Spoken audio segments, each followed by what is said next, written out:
오늘 저에게 주신 하나님의 말씀을 받도록 하겠습니다. 누가복음 17장 11절에서 19절 말씀입니다. 제가 가지고 있는 성경은 신약성경 124면에 있습니다. 제가 봉독해 드리도록 하겠습니다. 예수께서 예루살렘으로 가실 때에 사마리아와 갈릴리 사이로 지나가시다가 한 마을에 들어가니 나병 환자 10명이 예수를 만나 멀리 서서 소리 높여 이르되 예수 선생님이여 우리를 불쌍히 여기소서 하거늘 보시고 이르시되 가서 제사장들에게 너희 몸을 보이라 하셨더니 그들이 가다가 깨끗함을 받은지라. 그 중에 한 사람이 자기가 나은 것을 보고 큰 소리로 하나님께 영광을 돌리며 돌아와 예수의 발 앞에 엎드려 감사하니 그는 사마리아 사람이라. 예수께서 대답하여 이르시되 10사람이 다 깨끗함을 받지 아니하였느냐? 그 9은 어디 있느냐? 이 이방인 외에는 하나님께 영광을 돌리러 돌아온 자가 없느냐 하시고 그에게 이르시되 일어나 가라 내 믿음이 너를 구원하였느니라 하시더라. 아멘. 자리에 앉으시겠습니다. 1620년 우리 영국의 청교도인들은요 오직 하나 신앙의 자유를 찾아서 신대륙을 찾아서 길을 떠나갑니다. 당시 바다 위를 항해하는 기술은 매우 취약했습니다. 또 준비된 메이플라워호도 146명의 가족들을 태우기에는 너무 역부족이었습니다. 그들 앞에는 많은 위험이 있었어요. 파도의 위험과 추위와 배고픔과 질병의 위험이 도처에 도사리고 있었습니다. 그렇게 해서 정말 어렵게 신대륙에 도착했는데 도착한 계절이 바로 겨울이었습니다. 그의 겨울, 추위와 식량 부족으로 인해서 수없이 많은 사람들이 영양실조에 걸리게 되었고 또 그 땅에 있는 풍토병으로 정말 수없이 많은 사람들이 괴로움을 당했습니다. 그 일로 말미암아 44명의 가족이 죽었다고 합니다. 그나마 다음 해에 농사를 지었는데 그 농사도 완전히 다 망쳐버렸습니다. 영국에서 가져온 씨앗도 또 농사 기술도 그 신대륙에서는 통하지 않았습니다. 정말 다행히도 마음 착한 인디안 원주민들을 만나서 그들을 통하여서 농사 기술을 배우기도 되고 또 그들을 통하여서 씨앗을 나누어 받아서 농사를 짓게 되었습니다. 그래서 그의 가을 얼마의 옥수수와 호박과 또 감자를 거둘 수 있었습니다. 청교도인들은 자기들에게 이런 사랑을 베풀어 준 인디안 원주민들을 초대해서 하나님 앞에 감사의 예배를 올려드렸습니다. 이것이 오늘날 미국 최대의 명절인 추수감사절의 유래입니다. 평생감사라고 하는 이 책을 보시면 그 당시에 이 청교도인들이 하나님 앞에 올려드렸던 7가지의 감사의 제목이 나옵니다. 한번 제가 읽어보겠습니다. 비록 작지만 배를 주셔서 항해를 하게 하셨으니 감사합니다. 한없이 느리지만 끝까지 항해를 할 수 있었으니 감사합니다. 항해 중에 2사람이 죽었지만 한 아이가 태어났으니 감사합니다. 항해 중에 큰 도시 부러졌지만 파산하지 않았으니 감사합니다. 여인들이 파도에 휩쓸렸지만 한 사람도 떠내려가지 않았으니 감사합니다. 원주민들의 호의가 감사합니다. 그 어려운 항해 여정 속에서도 돌아가고자 하는 가족이 한 명도 없었으니 감사합니다. 이들의 모든 감사의 제목은 분명히 힘들고 어려움이 있었지만 그러한 상황 속에서도 하나님께서 베풀어 주신 은혜와 사랑을 기억하면서 감사의 기도를 올려드렸던 내용이 전부인 것 같습니다. 오늘 저희들은 추수감사 주일을 보내고 있습니다. 이 주일을 맞이해서 우리 유초등부와 중고등부, 청년부 우리 온 식구들이 이곳에 함께 모여서 하나님을 찬양하고 예배 올려드리고 있습니다. 그렇다면 이 추수감사절을 우리가 어떻게 보내야 될까요? 무엇을 감사하며 보내야 될까요? 오늘 본문의 말씀을 묵상하면서 여러분들과 같이 은혜를 나누기를 원합니다. 첫 번째 생각해 보기를 원하는 것은 우리는 이 추수감사절에 하나님께서 베푸신 은혜와 사랑을 기억하며 감사해야 합니다. 다시 한번요. 하나님께서 베푸신 은혜와 사랑을 기억하며 하나님 앞에 감사하면서 이 추수감사주의를 보내야 한다는 것입니다. 오늘 본문을 보시면 예수님께서 이제 그 전도 사역을 감당하시면서 예루살렘으로 이렇게 가실 때에 사마리아와 갈릴리 사이를 지나가시게 되었습니다. 그때 10명의 나병 환자들이 멀리 서서 예수님을 부르게 됩니다. 우리 누가복음 17장 13절 말씀을 보시죠. 소리를 높여 이르되 예수 선생이여 우리를 불쌍히 여기소서 하거늘. 10명의 그 문둥병자들이 이렇게 예수님을 향해서 소리를 지르고 있는 이유는 무엇일까요? 그들에게는 예수님에 대한 믿음이 있었습니다. 그 믿음은 저 예수님이라고 하면 자신들이 앓고 있는 이 불치병을 충분히 고칠 수 있을 것이라고 하는 이런 믿음을 저분들이 갖게 되었습니다. 사랑하는 여러분, 우리가 잘 알고 있는 것처럼 이분들이 앓고 있는 이 나병, 이 문둥병은요, 그 당시에 하늘이 준 천벌이라고 그들은 그렇게 여겼습니다. 이 병에 걸린 사람들은 계속해서 부정하다, 부정하다 이렇게 외쳤습니다. 왜냐하면 자신들을 통하여서 다른 사람들과 접촉함으로 인해서 그 다른 사람들이 자신으로 말미암아 부정하게 될 수 있기 때문에 나는 부정하다, 부정하다 이렇게 소리를 지도록 되어 있었습니다. 뿐만 아니라 자신의 인생을 저주하면서 살 수밖에 없었습니다. 이 병에 걸리면 사랑하는 가족들과 함께 있을 수 없었습니다. 몸된 공동체와 함께 있을 수도 없었습니다. 그것보다 가장 힘들고 어려운 것은 하나님의 약속과 무관한 사람으로, 오히려 하나님에게 저주를 받은 인생으로, 하나님께 징계를 받은 인생으로 살아가는 것으로 그렇게 여겨졌기 때문에 이들은 비참한 생활들을 하고 있었습니다. 그런데 그 비참한 생활 속에서도 예수님에 대한 소문을 듣게 되었어요. 저 예수님이라고 하면 이 비참한 이 불치의 병을 충분히 고쳐줄 수 있을 것이라고 하는 이 분명한 믿음을 가지고 예수 선생님이여 우리를 불쌍히 여겨주소서, 예수 선생님이여 우리를 불쌍히 여겨주소서, 계속해서 쉬지 않고 목놓아 예수님을 부르게 되었습니다. 이들의 이 소리를 예수님께서 들으시고 예수님께서 반응을 보이셨습니다. 우리 누가복음 17장 14절 말씀을 보시죠. 보시고 이르시되 가서 제사장들에게 너희 몸을 보이라 하셨더니 그들이 가다가 깨끗함을 받은지라. 예수님께서 그들에게 뭐라고 말씀해 주셨습니까? 제사장에게 가서 너희들의 몸을 보이라는 것입니다. 왜 예수님은 그 문둥병자들을 제사장에게 보냈을까요? 그 당시에는요, 이 사람이 문둥병이 들었는지 안 들었는지 판단하는 역할들이 제사장에게 맡겨졌습니다. 그리고 또한 이 문둥병으로부터 깨끗함을 받았는지 여전히 병을 앓고 있는지에 대한 이 판단도 제사장에게 맡겨졌습니다. 그래서 예수님은 이들을 제사장에게 보내게 되었습니다. 놀라운 것은 이 문둥병자들이 그 예수님의 말씀에 의지하여서 제사장에게 가다가 본인의 몸이 깨끗이 나은 것을 발견하게 되었습니다. 과연 예수님의 말씀은 능력이 있으셨어요. 그 말씀으로 이 문둥병자들이 깨끗하게 나았습니다. 이 문둥병자들이 얼마나 감격했겠습니까? 아마 짐작해보건대 벅찬 감동으로 말미암아 수없이 많은 눈물을 흘렸을 것이라 그렇게 생각이 듭니다.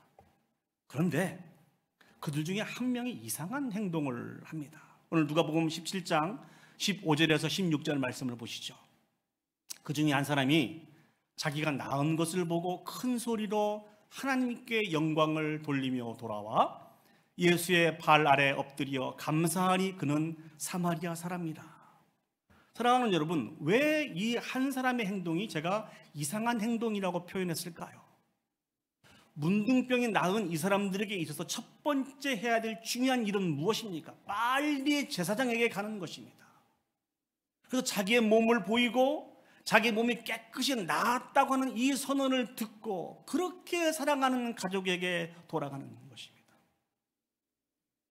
하나님의 약속의 의미가 있는 그 공동체 속에 돌아가서 이제 다시는 하나님께 저주받은 인생이 아니고, 다시는 하나님께 징계받은 인생이 아니고 하나님의 언약 백성으로서의 삶을 살아가야 하기 때문에 제사장을 급히 찾아가는 것이 이들에게 있어서 가장 중요한 일이었습니다. 그런데 오늘 이 문둥병자는 예수님에게 찾아왔습니다. 자기에게 되어진 모든 일들을 바라보며 하나님 앞에 영광을 올려드렸고 예수님에게 와서 감사의 인사를 드리게 되었습니다. 이 말씀을 준비하면서 이런 생각을 했어요. 이 한 사람, 이 문둥병자에게 있어서 가장 중요한 것은 제사장을 먼저 찾아가서 자신의 모든 부분들을 회복시키는 것이 아니고 하나님이 베푸신 그 은혜와 사랑을 통하여서 하나님 앞에 영광 올려드리는 것이 첫 번째였습니다. 예수 그리스도 앞에 감사의 인사를 드리는 것이 제사장을 찾아가는 것보다도 이 사람에게 있어서 첫 번째 우선순위였다는 것입니다. 은혜를 받은 자의 첫 번째 모습은 바로 이러한 것입니다. 하나님이 행하신 이 놀라운 일들을 바라보고 인정하며 영광 올려드리고 하나님 앞에 감사해야 된다는 것이죠. 이것이 은혜 받은 자의 첫 번째 우선순위인 것을 사랑하는 여러분 기억했으면 좋겠습니다. 사랑하는 여러분, 우리 예수님께서도 하나님으로부터 은혜를 받고 하나님 앞에 영광 올려드리고 감사하는 그 생명을 간절히 기다리고 계신다는 것을 여러분 알고 계세요?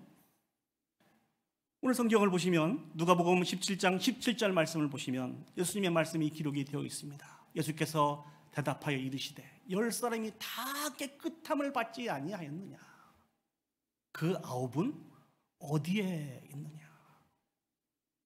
우리 예수님의 마음을 발견할 수 있어요.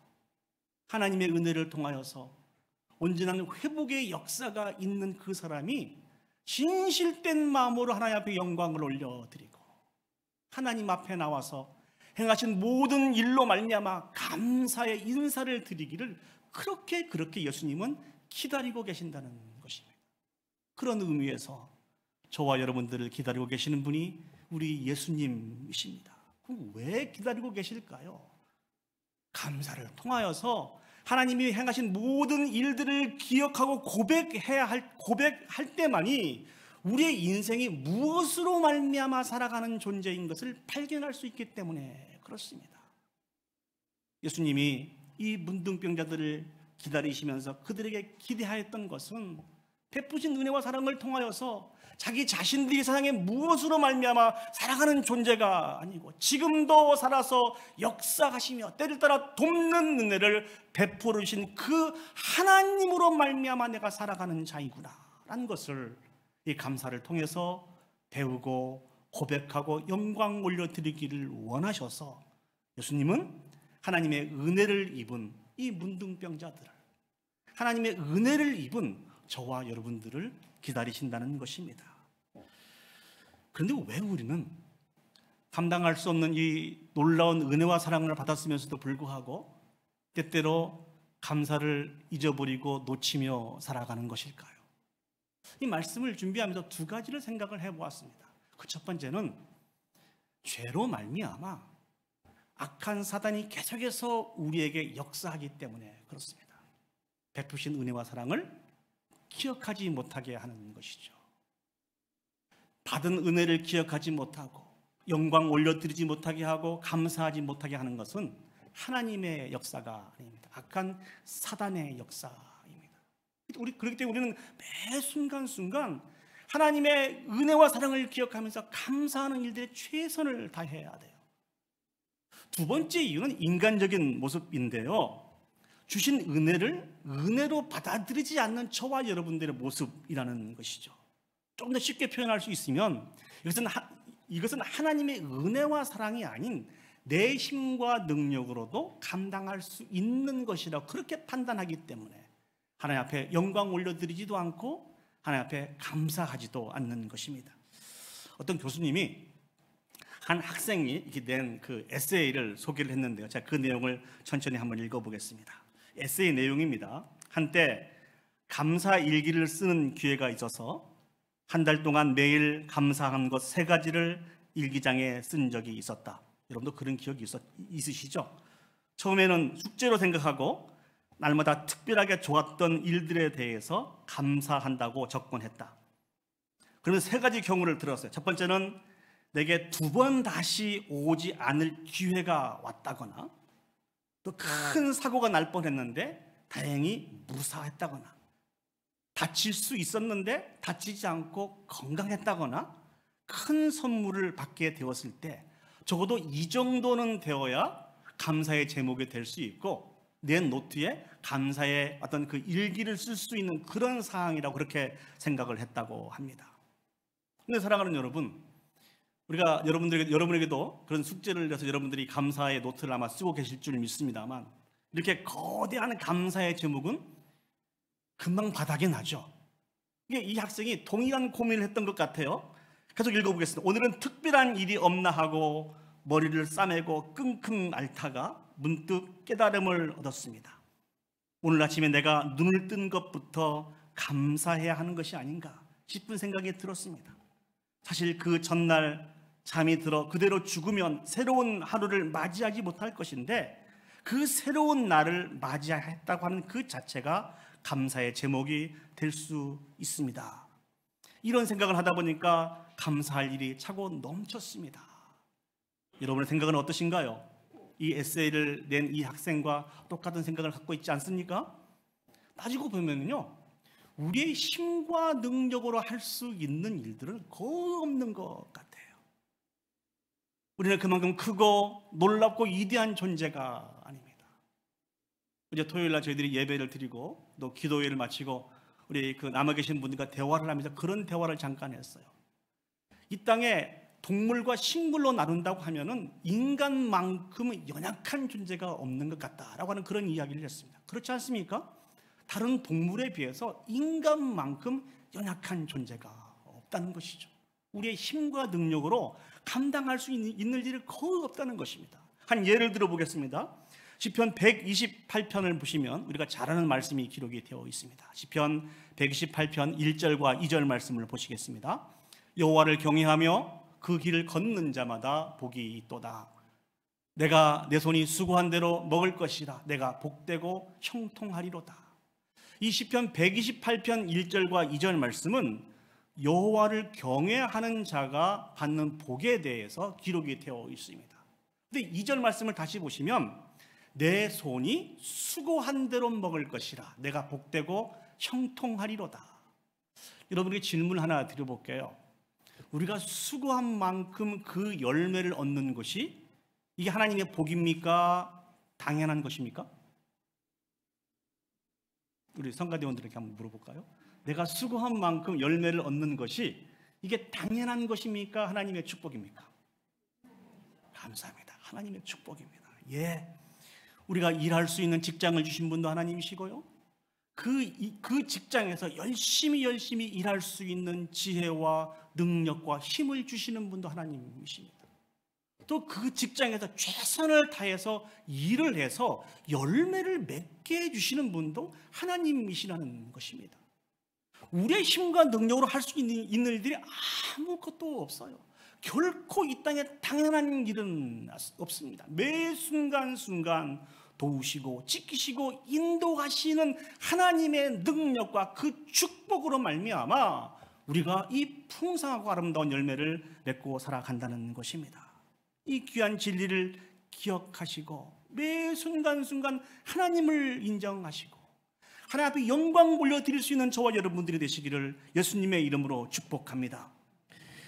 코넬리어스 라이언이라고 하는 그런 작가가 있는데요, 이분이 제 2차 세계대전, 가장 긴 밤 이런 책들을 쓰셨다고 합니다. 그런데 이분이 약 5년 동안 암으로 투병하다가 사망을 했다고 그래요.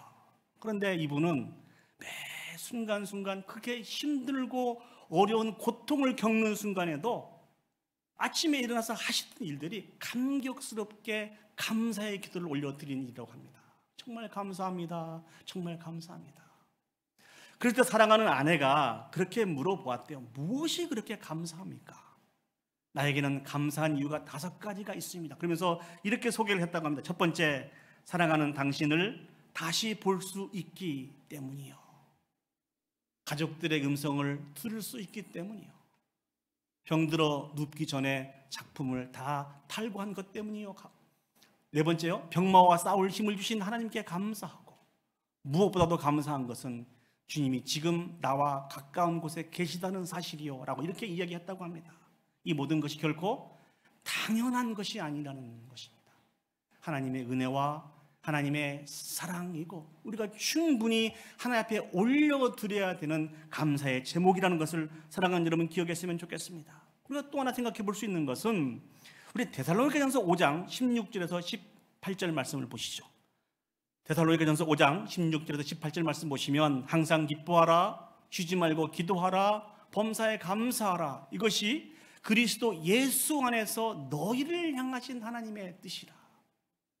이 말씀을 통해서 우리가 주신 교훈은 무엇입니까? 우리가 하나님 앞에 감사하는 이 감사는 어느 한순간에만 올려드리는 감사가 아니라는 것이죠. 우리 모든 범사에 하나님 앞에 감사해야 된다고 그렇게 사도 바울은 우리에게 말씀해 주고 있습니다. 우리가 어떻게 범사에 감사할 수 있습니까? 우리가 감사할 수 있는 이유는, 첫 번째 이유는 하나님 때문이고, 두 번째는 하나님이 역사하신 과거의 모습을 바라볼 때 우리의 과거도 이렇게 귀하고 아름답게 인도해 주셨기 때문에 우리의 현재도 감사할 수 있고, 우리 모든 미래에도 감사할 수 있기 때문에 우리는 범사에 감사해야 된다고 사도 바울은 우리에게 그렇게 말씀해 주고 있습니다. 사랑하는 여러분, 이제 우리 인생을 다시 한번 되돌아보시고 올 한 해 우리에게 베푸르신 하나님의 은혜와 사랑을 한번 샘해 보셨으면 좋겠습니다. 우리가 간절히 기도했음에도 불구하고 하나님이 우리에게 주시지 않는 것은 우리에게도 불필요하고, 이를 통하여서 하나님께서 영광 받으시지 않으시기 때문에 우리에게 주시지 않는 것입니다. 그렇기 때문에 우리는 주시지 않는 것을 가지고 원망하고 불평하고 투덜거리며 살 것이 아니고, 우리에게 주신 그 하나님의 귀한 복들을 샘해 보면서 감사하며 살아가야 됩니다. 감사는 은혜를 받은 자의 첫 번째 우선순위인 것을 기억하시고 매 순간순간 감사하며 살아갈 수 있는 저와 여러분들이 되시기를 예수님의 이름으로 축복합니다. 아멘. 자, 두 번째 우리가 감사해야 될 내용이 있습니다. 그것은 우리를 구원해 주실, 우리를 구원하심을 인해서 감사해야 된다는 것입니다. 오늘 성경을 보시면 예수님께 감사하기 위해서 온 이 한 명의 문둥병자에게 예수님께서 이상한 말씀을 하십니다. 우리 누가복음 17장 19절 말씀을 보시죠. 그에게 이르시되 일어나 가라, 내 믿음이 너를 구원하였느니라 하시더라. 사랑하는 여러분, 여기서 말씀하고 있는 저 믿음은 도대체 어떤 믿음이기에 구원을 선물로 받은 것일까요? 우리는 앞에서도 살펴보았습니다만 10명의 문둥병자들은 예수님에 대한 믿음이 있었습니다. 저 예수라고 하면 내가 가지고 있는 이 불치병을 반드시 치료할 수 있을 것이라고 하는 이런 믿음이 있었어요.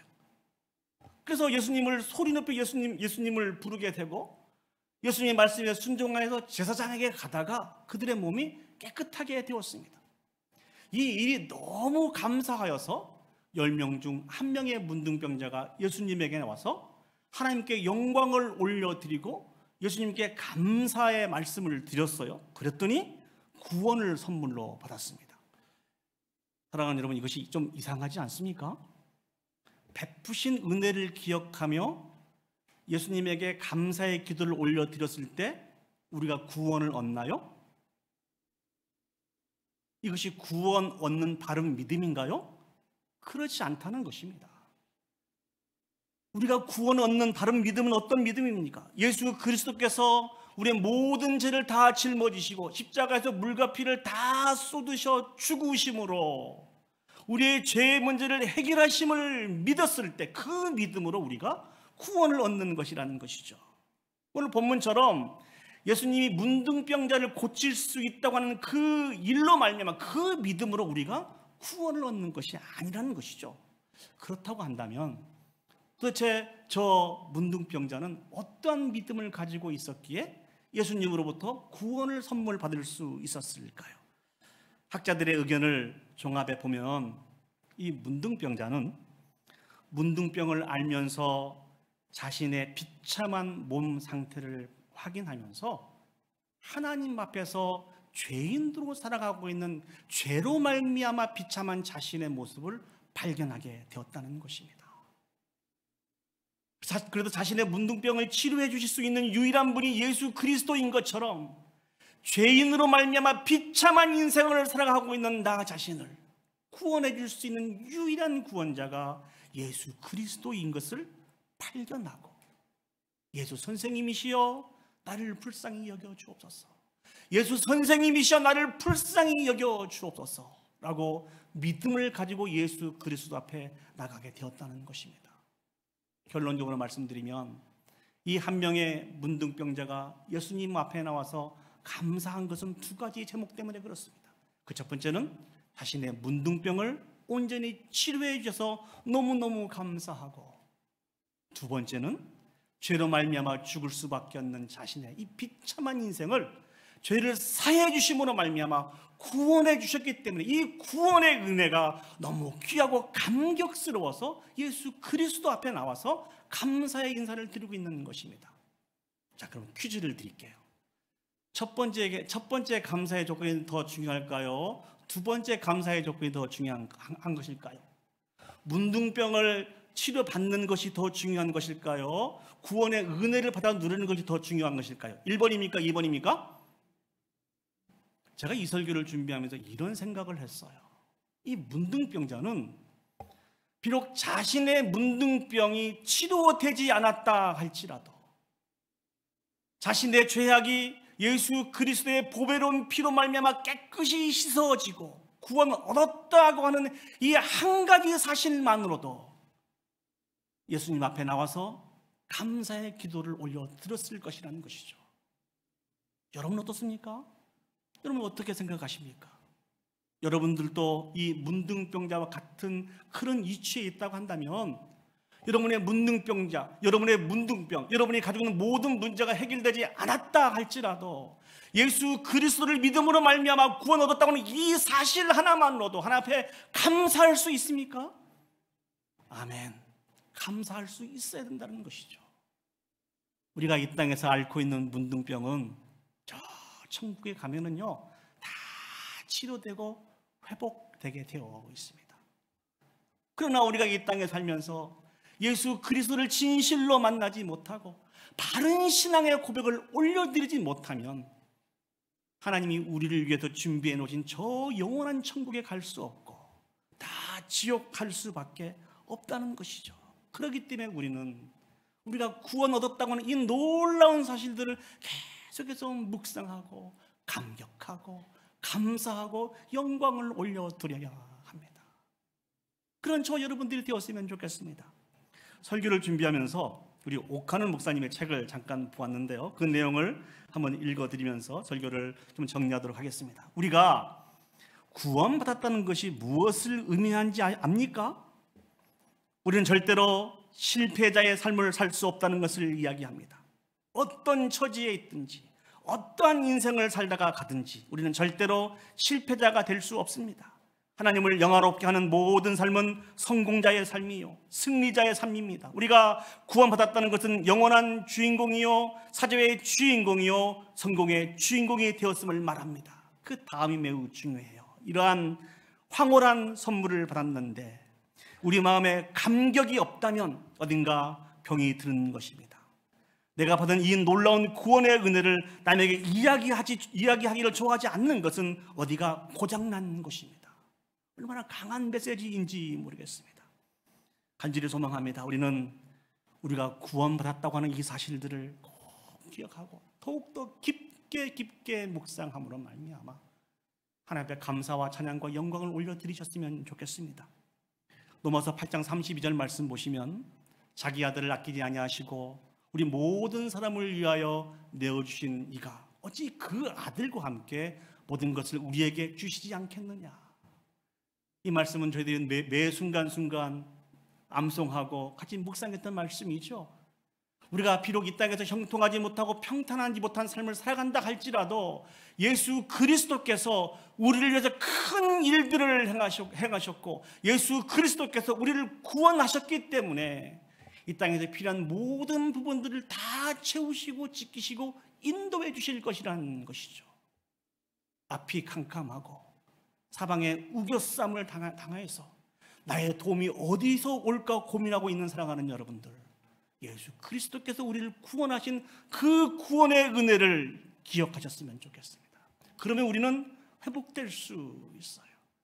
치료될 수 있습니다. 온전케 될 수 있습니다. 그 크신 일을 이루신 하나님께서 우리가 만난 이 모든 문제도 다 치료해 주시고 회복해 주실 줄 믿습니다. 비록 우리가 이 땅에 살아가면서 우리가 원하는 대로 모든 부분들이 펼쳐지지 않는다 할지라도 저 영원한 천국에서는요, 우리가 흘렸던 눈물, 우리가 흘렸던 그 수고가 결코 헛되지 않고 이 모든 것을 갚아주시는 신원하시는 분이 저와 여러분들이 하나님이신 것을 기억하고 그 하나님으로 말미암아 감사를 회복하며 살아갈 수 있는 저와 여러분들이 되시기를 예수님의 이름으로 축복합니다. 이제 말씀을 정리하도록 하겠습니다. 하나님은요, 당신이 베푸신 은혜와 사랑으로 모든 영광을 하나님 앞에 올려드리며 진실로 감사하는 당신의 백성들을 오늘 또 기다리고 계십니다. 우리를 향하여 그 9은 어디 있느냐 말씀하시면서 안타까운 심정으로 우리를 기다리고 계십니다. 그 하나님 앞에 우리가 어떤 고백을 올려드려야 될까요? 2가지입니다. 이 모든 일들을 하나님께서 행하셨습니다. 감사합니다. 한번 따라서 해보실까요? 이 모든 일들을 하나님께서 행하셨습니다. 감사합니다. 2번째 우리가 올려드려야 되는 그 감사의 제목은 우리에게 구원의 은혜를 베풀어 주신 주님, 우리에게 구원의 은혜를 베풀어 주신 하나님 감사합니다. 영광 받아 주시옵소서. 우리 다시 한번 해보겠습니다. 우리에게 구원의 은혜를 베풀어 주신 하나님 감사합니다. 영광 받아 주시옵소서. 매 순간 하나님께, 이건 제가 할게요. 매 순간 하나님께 영광과 감사를 올려드릴 수 있는 우리 워싱턴 제1장로교회 온 성도들이 되시기를 예수님의 이름으로 축복합니다. 아멘. 우리 하나님 앞에 영광의 박수 올려드리도록 하겠습니다. 이렇게 다 같이 자리에 일어서셔서 하나님 앞에 감사의 찬양을 올려드리도록 하겠습니다. 아주 오래된 찬양인데요, 저는 이 찬양을 부를 때마다 얼마나 그 은혜와 사랑에 감격한지 모릅니다. 날 구원하신 주 감사, 모든 것 주심 감사, 친한 추억이네 감사, 주 내 곁에 계시네. 이 찬양의 가사를 기억하시면서 하나님 앞에 찬양 올려드리도록 하겠습니다.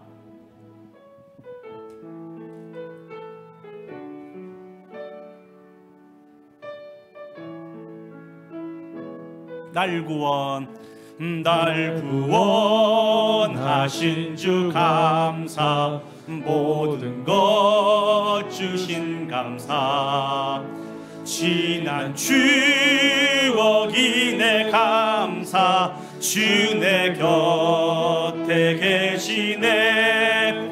향기로운 봄철의 감사, 외로운 가을날 감사, 사라진 눈물도 감사, 나의 영혼 응답하신 기도 감사, 거절하신 것 감사, 헤쳐나온 풍랑 감사, 모든 것 채우신 아픔과 기쁨도 감사, 절망 중이로 감사, 측량 못할 은혜 감사, 크신 사랑 길가에 장미꽃 감사, 장미꽃 다시 감사, 따스한 가정 희망 주신 것 기쁨과 슬픔도 감사 하늘 평안을 감사 내일의 희망을 감사 영원토록 감사해. 오늘 이 시간 오늘 우리에게 주신 하나님의 말씀을 기억하시고 또 우리가 올려드리는 이 귀한 찬양을 기억하시면서 하나님 앞에 감사의 기도를 올려드렸으면 좋겠습니다. 하나님 아버지, 우리가 감당할 수 없는 이렇게 넘친 크고 놀라운 은혜와 사랑을 많이 받았으면서도 불구하고 여전히 하나님 앞에 감사하지 못하고 살아가는 우리의 죄악들을 용서하여 주시옵소서. 그 아홉은 어디 있느냐, 그 아홉은 어디 있느냐. 안타까운 마음으로 기다리신 그 하나님 앞에 진정한 감사와 찬양과 영광을 올려드리며 나갈 수 있는 우리 온 성도들, 우리 자신이 될 수 있도록 그렇게 기도했으면 좋겠습니다. 특별히 죄악으로 말미암아 영원히 죽을 수밖에 없는 우리들을 사랑하여 주셔서 이 땅에 예수 그리스도를 보내주심으로 말미암아 우리에게 가장 큰 놀라운 축복을 해주시는 분이 예수 그리스도이십니다. 그분으로 말미암아 저와 여러분들이 구원을 얻었습니다. 그렇게 기도했으면 좋겠습니다. 하나님, 죄악으로 영원히 죽을 수밖에 없는 우리들을 사랑하여 주셔서 구원해 주셨으니 감사합니다. 매 순간순간 이 구원의 은혜를 깊게 묵상하면서 감사하며 감격하며 살아갈 수 있도록 축복하여 주옵소서. 우리 다같이 한 목소리로 기도 올려드리도록 하겠습니다. 기도하시겠습니다. 사랑과 은혜가 충만하신 아버지 하나님, 은혜와 사랑을 진심으로 감사드립니다. 감당할 수 넘치는 은혜와 사랑을 받았으면서도 불구하고 아버지 하나님, 우리에게 불필요하여서 하나님 앞에 영광이 되지 못해서 주시지 않는 것을 가지고 원망하고 불평하며 살아가는 것이 우리의 인생사인 것을 기억합니다. 전능하신 아버지 하나님, 이 시간 그 아홉은 어디 있느냐, 그 아홉은 어디 있느냐 안타까워하시면서 진정 아버지 하나님, 하나님의 백성들을 기다리시는 그 하나님 앞에 아버지 하나님 주시 베푸신 은혜와 사랑을 세매보게 해주시고 아버지 하나님 이 모든 것을 하나님이 행하셨습니다. 참 감사합니다. 영광 올려드려 나갈 수 있는 온 성도들이 되게 하여 주시옵소서. 특별히 아버지 하나님, 우리가 죄악으로 말미암아 영원히 죽을 수밖에 없는 자들인데 예수 그리스도를 우리에게 보내주심으로 말미암아 구원 얻어서 저 천국을 소망하며 살아갈 수 있는 복 있는 하나님의 자녀가 되온 것을 참 감사합니다. 세상에 그 무엇보다 비교할 수 없는 넘치는 은혜와 사랑인 것이 우리가 구원 얻은 자인 것인데 이것을 놓치며 살아갈 때가 얼마나 많이 있는지요. 전능하신 아버지 하나님, 부족하고 연약한 우리의 인생들을 하나님의 구원에 절대로 참여할 수 없는 우리의 인생들을 구원하여 주셔서 하나님의 자녀 삼아 주셨으니 참 감사합니다. 그 은혜면 족합니다. 그 은혜면 족합니다. 우리를 통하여 영광받아 주시옵소서. 아버지 하나님, 오늘 본문의 말씀을 통하여서 하나님이 주신 그 은혜와 사랑을 통하여서 온전한 치료를 맛보고 하나님 앞에 영광 올려드리며 감사하는 그 영혼들을 간절히 기다리시면서 그 아홉은 어디 있느냐, 그 아홉은 어디 있느냐 외치시는 예수님의 안타까운 음성 앞에 우리 자신을 되돌아봅니다. 아버지 하나님, 우리도 그 아홉에 속한 자입니다. 우리의 죄와 허물들을 용서해 주시고 하나님이 우리에게 주시지 않는 것을 가지고 원망하며 불평하며 살지 않도록 하나님 도와주시고 우리에게 꼭 필요하시고 이를 통하여서도 하나님이 친히 영광을 받으실 만하신 것이기에 우리에게 주신 것들을 샘해보고 감사와 찬양과 영광을 올려드리며 살아갈 수 있는 우리 모두가 되어줄 수 있도록 주여 축복하여 주시옵소서. 특별히 하나님의 진노 가운데 영원히 심판을 받아 지옥에 떨어질 수밖에 없는 우리의 인생들임에도 불구하고 우리를 사랑하시되 끝까지 사랑하여 주셔서 예수 그리스도를 보내주셔서 우리를 구원하여 주셨음을 진심으로 감사드립니다.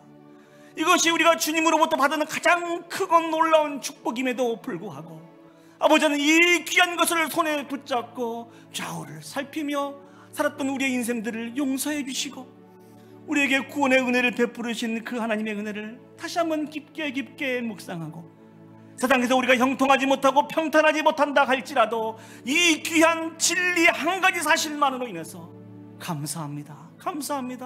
이 모든 일들을 하나님이 행하셨습니다 고백하며 영광 올려드릴 수 있는 우리 워싱턴 제1장로교회 온 성도들이 되어주시도록 하나님 축복하여 주시옵소서. 이제는 우리 구주 예수 그리스도의 은혜와 하나님 아버지의 무한하신 사랑과 성령 하나님의 감화 감동 역사 인도하신 은혜가 모든 것이 하나님의 은혜이며 사랑인 것을 기억하고 감사와 찬양과 영광 올려드리기를 소원하고 결단하는 오늘 예배 참석한 온 성도들 머리 위에와 그들의 가정과 직장과 온 교회 위에 이제로부터 영원히 함께 하시기를 간절히 축원하옵나이다. 아멘.